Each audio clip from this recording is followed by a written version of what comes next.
Hey everyone, we're Group 4, Esther, Lamuel, and Mayim, and today we're taking you on a quick dive into the fascinating world of bioindicators, with a special spotlight on macroinvertebrates and water quality. So, what exactly is a bioindicator? A bioindicator is a living thing, like an insect, plant, or animal, that gives us clues about whether the environment is clean or polluted. These organisms are super useful because they react to changes in their surroundings. If a bioindicator is doing well, it usually means the environment is in good shape. But if it starts to disappear or look unhealthy, it's a warning sign that something could be wrong, like pollution, low oxygen, or habitat damage.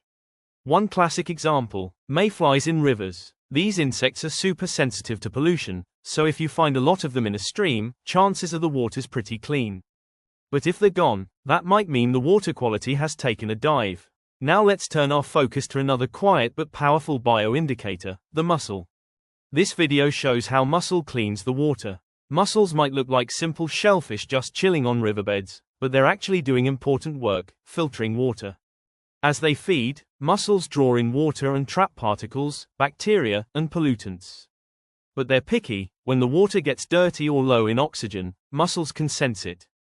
They respond by clamping their shells shut or stopping their filtering altogether. That reaction tells scientists that something in the environment isn't right. By observing mussels and how they behave, researchers can track long-term changes in water quality without needing fancy machines. Mussels are like nature's silent warning system. No Wi-Fi required. They might not make any noise, but they're definitely sending a message: this water's not okay. So next time you see a mussel in a river or lake, just remember, that little shell might be telling a big environmental story. Now, why are we focusing on macroinvertebrates? Well, these little water dwellers may not have backbones, but they've got a big role to play. We're talking about insects like mayflies, caddisflies, and stoneflies, plus snails, beetles, and good old worms. They're like the behind-the-scenes crew of the aquatic world, quietly hanging out in streams, ponds, and rivers, but telling us so much about water health. The best part, they can't just pack up and leave when things get bad. So if pollution hits, their community makeup changes, and that's a major clue for scientists. So what makes them such awesome bioindicators? For starters, they're super sensitive to pollutants like heavy metals, pesticides, and waste. They stick around one place, which means they reflect long-term water quality, not just a one-day change. Different species also have different pollution tolerance levels, so the mix of who's there, or missing, can tell us how clean or dirty the water is. And bonus, they're easy to collect with nets and trays. No fancy lab coats required. When scientists study macroinvertebrates, they don't just count bugs for fun. Okay, maybe a little.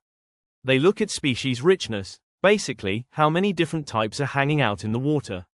More variety usually means cleaner water. They also look for sensitive species like stoneflies and mayflies. If those are missing, it could be a red flag. Next, they use cool tools like the BMWP score and Malaysian Family Biotic Index, MFBI, to score water quality based on what species are found. And finally, they look at community structure. If it's dominated by hardy creatures like midges and worms, it might mean the water is under stress from pollution. Let's bring this to life with a real example. Imagine a stream flowing downstream from a palm oil plantation. A macroinvertebrate survey there finds mostly worms and midges, the kind of species that don't mind dirty, low-oxygen water. That tells us something's wrong, maybe organic pollution from fertilizer or waste runoff. But if we move upstream, closer to a forested area, the story changes.